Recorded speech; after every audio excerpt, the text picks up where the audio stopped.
તિલકવાડાના ખાટાચિત્ર ગામે દીપડાનો હુમલો.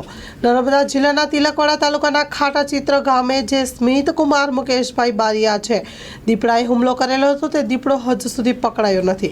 દીપડો પાંજરે પુરાયો છે તે અલગ છે એવું એ બાળકના પિતા મુકેશભાઈએ જણાવ્યું હતું.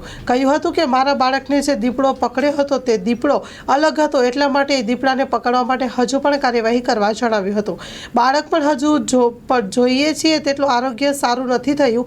ઘણાના ભાગે સોજો હજુ છે અને તેને બતાવવા માટે રાજપીપળા હોસ્પિટલમાં આજે પણ લઈ ગયા છે. Story report by Paresh Pandya, Tilakwada. અમે બાપ દીકરો ખેતરે ગયા હતા, ખેતર જોવા માટે. તે કૂવે જોવા ગયા હતા. તે પછી થોડીક વાર પછી અમે 10 મિનિટ થઈ બેઠા. પછી પાછળથી દીપડો એવો કપાસમાંથી નીકળ્યો અને એવો મારા દીકરા ઉપર હુમલો કર્યો. તે પછી મેં વાઘની પાછળ મેં ગયો. 70 ફૂટની દૂર મારા બાળકને ખેંચી ગયો હતો. તે પછી વાઘ હંગાટ મેં સામનો કર્યો, રગેટો. પછી મારા બાળકને છોડીને એવો ભાગી ગયો.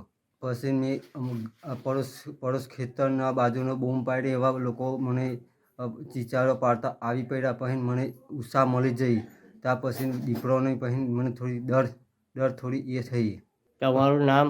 મારું નામ બારિયા મુકેશભાઈ ગોપાલભાઈ. મારા પિત્ર સ્મિતકુમાર મુકેશભાઈ. ગામ મારું ખાટા સિત્રા, પોસ્ટ વગેરે, તાલુકો તિલકવાડા, જિલ્લો નર્મદા.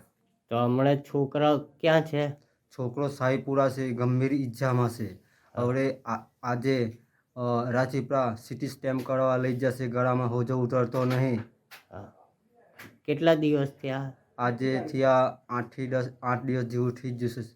બરાબર. અને આજે આપણે છે તે અહીં આગળ આપણે એ છોકરાને જે થયું તો તે દીપડો પકડાયો? એ દીપડો નહીં પકડાયો.